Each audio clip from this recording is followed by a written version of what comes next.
Assalamualaikum warahmatullahi wabarakatuh. Saya Kaki Kartaji. Hari ini berjumpa lagi dengan panjenengan semuanya, dengan Anda semuanya tentu dalam program Kartaji Ngamal. Karang Taruna Mengaji, ngaji masa Ramadan. Kali ini saya sudah bersama Ustadz yang sangat banyak sekali penggemarnya, dengan banyaknya request untuk diundang kembali. Dan hari ini saya sudah berhasil mengundang kembali beliau, Ustadz sangat fenomenal, Ustadz yang banyak penggemarnya dan terkenal sejabodetabek dan sampai dengan seantero Nusantara. Hari ini, amin. Dan beliau adalah Ustadz Alfian Munji. Assalamualaikum, Tad. Waalaikumsalam warahmatullahi. Sehat? Alhamdulillah sehat selalu. Batuk-batuk dikit lah biasa. Ya, Ramadan masih lancar? Insya Allah lancar lah, insya Allah. Pengajian-pengajian masih rutin? Ya, banyak konser sehingga suaranya kayak habis dikit, dimaklumi aja. Nah, ini hari ini berkah bagi semuanya. Ya, insya Allah. Berkah untuk semuanya, termasuk untuk kita semuanya ya Tad ya. Semoga apa semua yang kita lakukan dengan hal-hal yang ya. Dan hari ini kita syuting ataupun kita rekod acara pada edisi episode hari ini malam hari. Ya. Jadi kita slow, kita ngopi, kita ngerokok biar kita happy. Jangan dianggap kita nggak berpuasa ya. Iya, jangan dianggap kita berpuasa. Walaupun ini uploadnya di suasana bulan Ramadan. Tapi ini shootnya di malam hari. Iya. Dan kita slow saja, ya, biar kita ngopi. Apalagi ngopi hitam ini biar otak kita encer. Ya, setuju. Ya. Iya, Tad, begini Tad. Ini kita semuanya, khususnya teman-teman Karang Taruna masih tergolong sangat muda. Ya. Sangat muda, usia muda, sehingga masih pemikirannya masih dinamis Tad. Ya. Masih dinamis, masih labil. Ya. Kadang hari ini sadar, besok kumat lagi. Sekarang bahasanya lurus, besok belak-belok dan sebagainya. Dan termasuk hari ini dan kita semuanya teman-teman muda ini belum memahami betul terkait dengan apa yang diucapkan oleh seseorang yang sangat mulia. Terkadang kita menggunakan ego dan pemikiran-pemikiran kita yang sok pinter, sok bener. Padahal ini mungkin saja tidak diketahui dan tidak keabsahannya, kebenarannya ini belum tentu benar. Ya. Padahal ketika seseorang yang sangat mulia ini mengatakan yang berbeda, mungkin ada sesuatu hal yang berbeda yang dimaksudkan dengan orang mulia ini. Siapa lagi kalau bukan ibu Tad? Ibu ya. Ibu.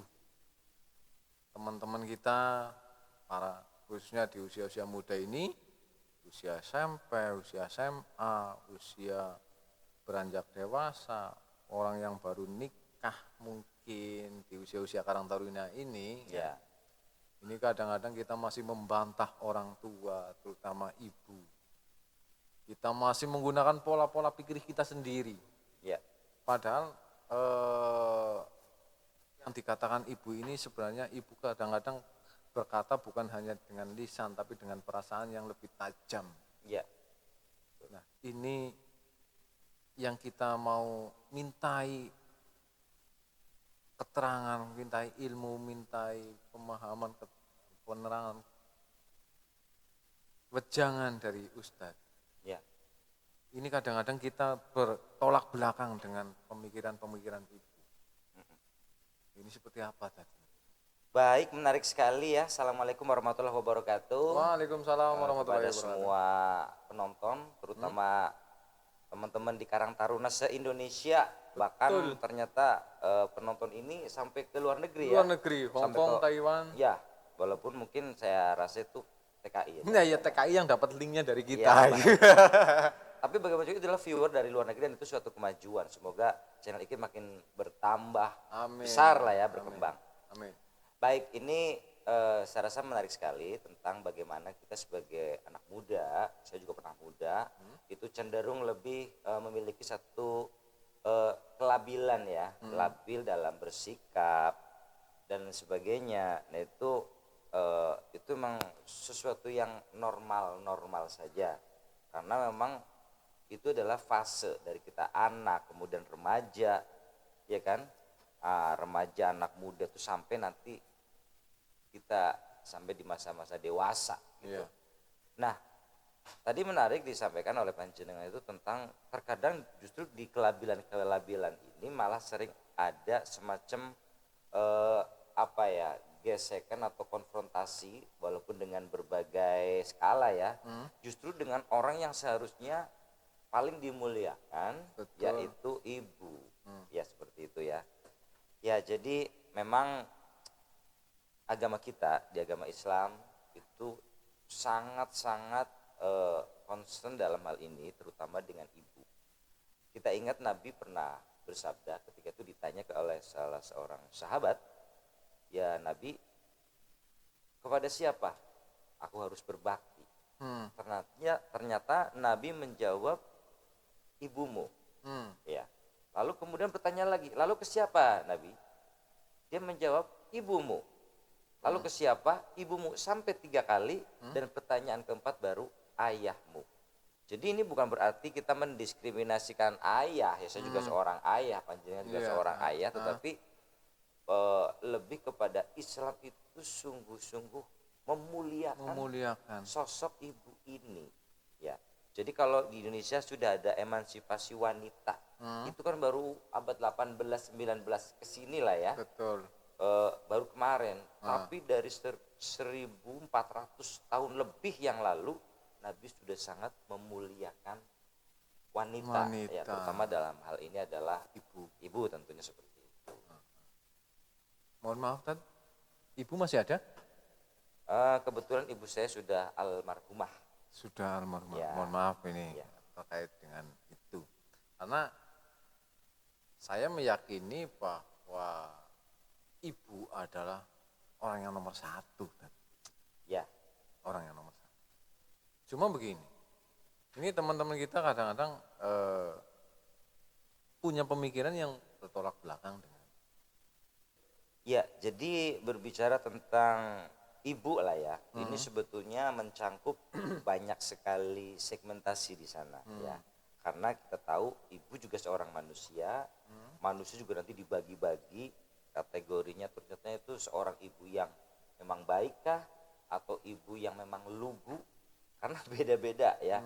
Wanita juga sangat berbeda, atau mungkin ibu ini sebetulnya malah bisa dibilang yang memang di luar jalur katakanlah kebaikan. Ada juga ibu yang kemudian bahkan mencampakkan anaknya, membuang anaknya, ada terjadi. Ada, ya. Nah artinya bicara ibu itu memang sangat luas. Cuman hal ini maka Nabi itu mengatakan itu adalah petunjuknya adalah bagaimana kita berbakti. Artinya begini, ketika kita ada ketidaksepahaman dengan ibu, itu bukan berarti tidak berbakti.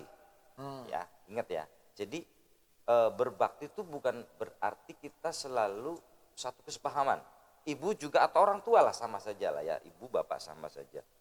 Kita ingat Nabi Ibrahim alaihissalam itu juga tidak satu sepahaman dengan ayahnya. Ayah beliau adalah bahkan pembuat berhala.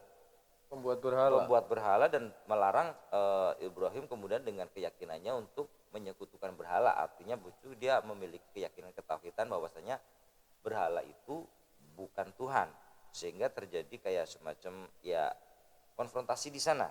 Ya, tapi bukan berarti Nabi Ibrahim itu tidak berbakti kepada ayahnya. Jadi berbeda ya. Ketidaksepahaman ini bukan berarti kita tidak berbakti. Perintahnya itu adalah berbakti. Mungkin seperti itu. Maka untuk kasus-kasus yang hari ini kan begitu kompleks ya, maka kita perlu untuk melihat per kasusnya itu seperti apa, maka jawabannya akan tidak sama. Kira-kira seperti itu. Pada intinya kalau berbakti iya. Ya, berbakti.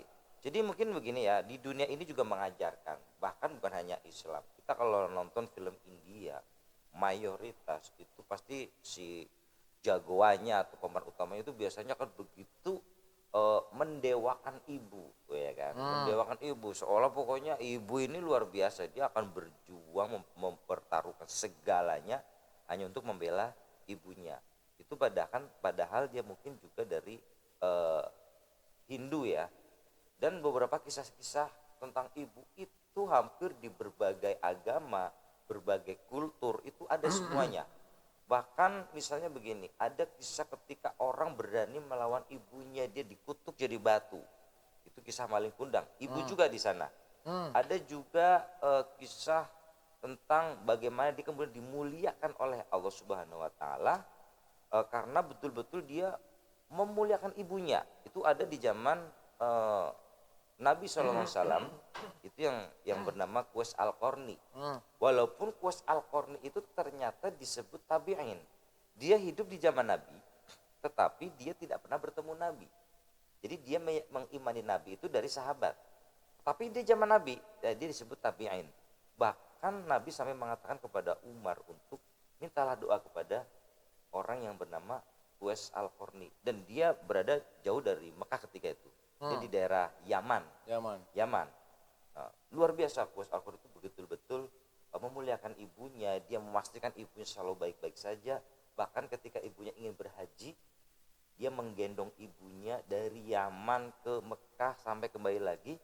Dia sempat berkunjung ke kediaman Rasulullah, tapi kebetulan nggak bertemu, sehingga dalam kisah itu Qais Al-Qarni tidak sempat bertemu Nabi, sehingga dia disebut tabi'in, tapi hidup di zaman Nabi. Nah ini juga ibu luar biasa, dan kita bisa lihat inspirasi lah, banyak lah, ada Yusuf Hamka, ada siapa, itu pasti akan syarat dengan memuliakan seorang ibu. Maka tidak ada cara lain bagaimana agar kita menjadi sukses, itu adalah kita harus memuliakan orang yang paling mulia, orang yang paling berjasa kepada kita, yaitu ibu. Bahkan diriwayatkan juga doa seorang ibu kepada anak itu bagian doa Nabi kepada umatnya. Berarti mustajab sekali, hampir nggak ada satir. Maka hati-hati jangan sampai kita membuat ibu kita murka sehingga dia mendoakan yang tidak baik kepada kita. Waduh, itu cilaka bangkalan lah udah pokoknya gitu. Jangan sampai terjadi. Betul, maka kita harus berbakti kepada ibu. Dan untuk para ibu juga harus hati-hati ya Bang. Nah ibu juga harus hati-hati, karena mungkin penonton ini kan juga banyak ibu juga, banyak perempuan atau calon ibu. Ya, apapun kemarahan panjenengan, jangan sampai mendoakan yang tidak baik kepada anak. Sekalipun anak itu memang bandel banget, selama masih ada batasan janganlah ya, doakanlah yang baik-baik. Kalau dia sudah lost, doakan untuk bisa kembali mendapatkan hidayah dan sebagainya seperti itu. Selamatkanlah anak itu.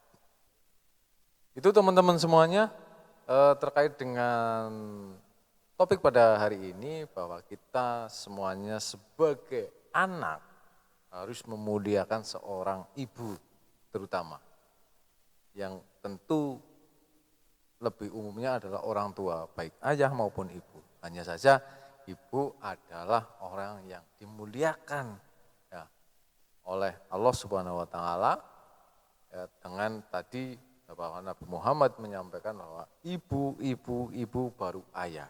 Tanpa mengesampingkan ayah, kita harus menghormati orang tua kita. Dan tentu dalam momen-momen yang sangat mulia ini di bulan Ramadan, mari kita tingkatkan lagi kemuliaan kita, ketakdiman kita kepada seorang ibu dan kepada orang tua kita. Begitu ya tadi ya. Oke, terima kasih atas wawasan dan keilmuan pada kesempatan kali ini. Mudah-mudahan kita bermanfaat dan moga-moga kita menjadi anak yang soleh dan kita selalu mendoakan orang tua kita. Ya. Memiliki anak yang soleh yang mau mendoakan kita juga. Ya. Itu tadi yang disampaikan Ustadz Alfian, bahwa ketika kita mempunyai orang tua yang masih hidup, kita doakan, kita temui, kita minta maaf dan sebagainya. Tetapi ketika punya orang tua yang sudah wafat, terutama ibu maupun ayah, kita tinggal mendoakan minimal habis sholat gitu ya Dad ya. Oke, terima kasih Tat atas wawasan dan keilmuannya. Semoga kita bermanfaat ya Tat. Sehat-sehat selalu dan sukses selalu untuk kita semuanya. Mudah-mudahan hari ini dan selamanya kita akan mendapatkan keberkahan dari bulan Ramadan ini. Terima kasih. Tentu tetap saksikan program Kartaji Ngamar. Setiap hari kita update dan setiap hari kita akan hadirkan narasumber-narasumber yang sangat luar biasa tentu dalam program Kartaji Ngamar. Terima kasih, saya Kartaji. Sampai ketemu di episode-episode berikutnya. Wassalamualaikum warahmatullahi wabarakatuh.